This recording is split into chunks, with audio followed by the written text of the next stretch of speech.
morning, or depending when you're watching this, good afternoon, good evening, or good night. My name's Ross, and as always told, out of Voice of Radio.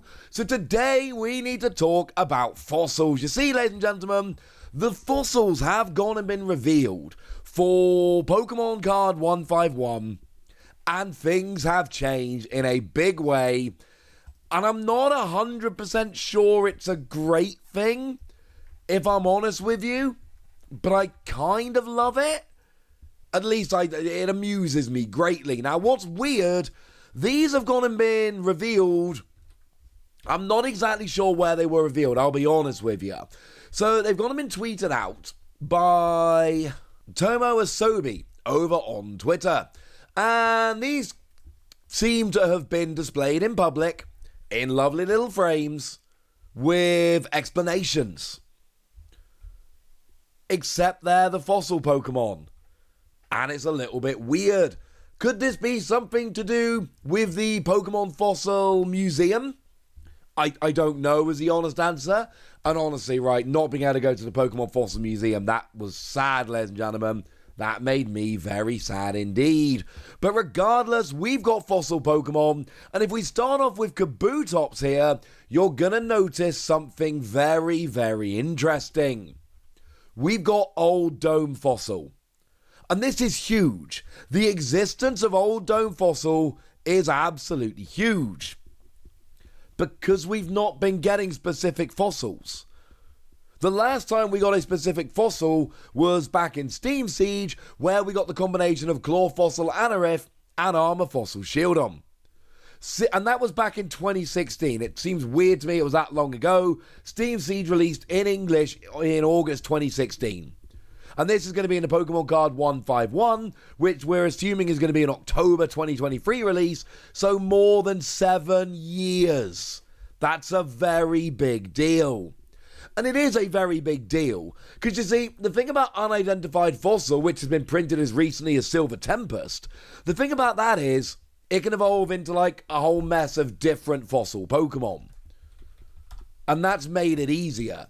Now, people haven't really taken advantage of it, admittedly, but it has at least opened up the possibility of playing a bunch of different fossils and going mix and match. Again, people haven't been doing this, but it has at least opened up the possibility. I mean, really, there's only one fossil that's seen significant play in a while now in the Pokemon TCG, and that is, of course, Archeops, but it's not the fossil mechanic or any of that rubbish. It's Lugia V-Star using its V-Star Power Summoning Star to just grab it from the discard pile, put it straight onto the bench, and then job's a good 'un.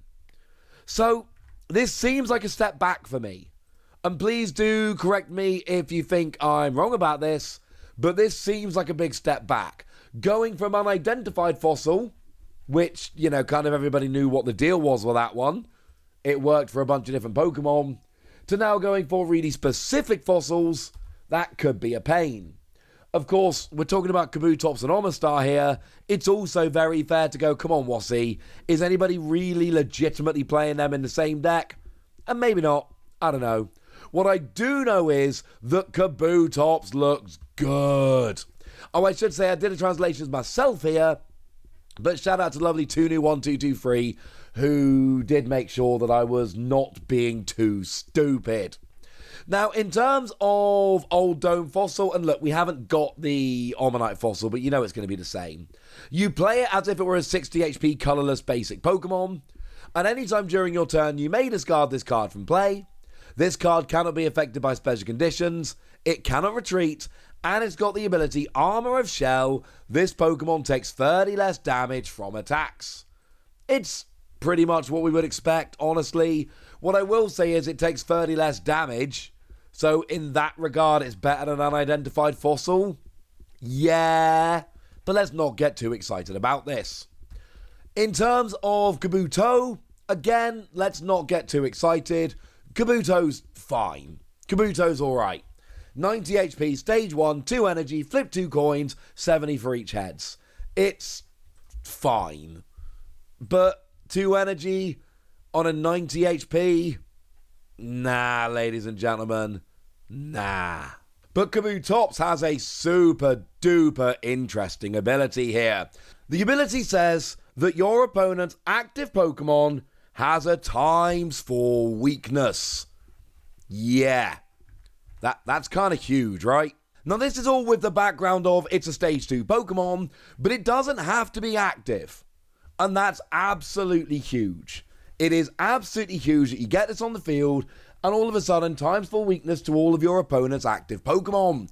But of course, you're only attacking really the active for weakness anyway, because attacks that hit the bench generally don't hit anyway. So this is fine. This is good.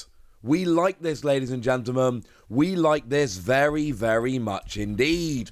This is a really cool ability because it means you can start mucking about with various other things and just kind of have a little bit of fun with it. Go for Pokemon that don't hit a huge amount of damage, but hit a good weakness, and now all of a sudden you're hitting way more damage, and this is absolutely brilliant. Of course, this should remind you of the old Vileplume from Boundaries Crossed. The difference is Vileplume, and I've double-checked the wording on the Japanese version of Vileplume, Vileplume was all Pokemon on the field. This is just your opponent's active. And this, in a way, is kind of better, because it's not affecting you, it's just affecting your opponent. And we've seen others. I mean, one that if you've been playing a while will seem quite familiar to you is Lucario. Now, Lucario is a bit of an old one at this stage, but there was a point where Lucario was huge. If anybody knows the Diamond Minecart, Dan Middleton, pretty famous YouTuber, I donked his Lucario at Nationals in 2011 on my way to the Top Cut, which is a little bit mean, honestly. Didn't even feel bad. Felt good. Sorry, Dan. There's no way Dan's watching, but if you are watching, Dan, sorry, Dan. So that Lucario also put weakness for each Pokemon as ×2 instead. Now, one thing that's really important to remember about Lucario GL, at the time, weakness was not always ×2. In fact, a lot of the time it wasn't. So this basically turned it into ×2. So we've seen cards like this before. The interesting thing is, generally speaking, they tend to affect everyone. This just affects your opponent's active, but it's a Stage 2 fossil. It's super awkward to get into play. I'm going to leave it with you. The attack's kind of garbage, honestly. I don't want to be mean, but the attack here, we're talking 100 damage, heal 30 for free energy. You're not playing this for the attack, all right? If you're playing this, you're playing it for the ability. Now, Kabutops, for some reason, it wasn't displayed with the fossil, and again, these are very clearly kind of proper public displays and all of that.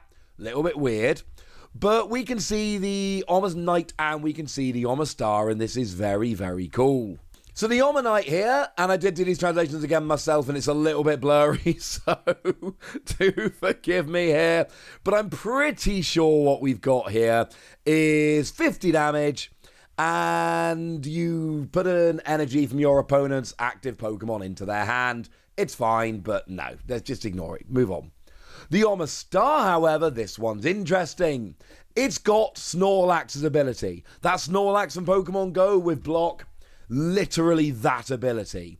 Which is interesting because we've seen a bunch of decks lately, decks like Gardevoir, have specifically been not playing a bunch of switching cards just because they don't have the space.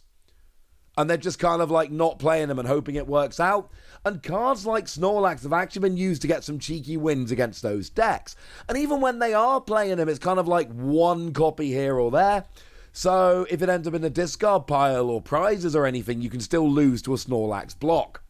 Now, obviously, Snorlax is a basic Pokemon, so it's much, much easier to get into play than a Stage 2 fossil.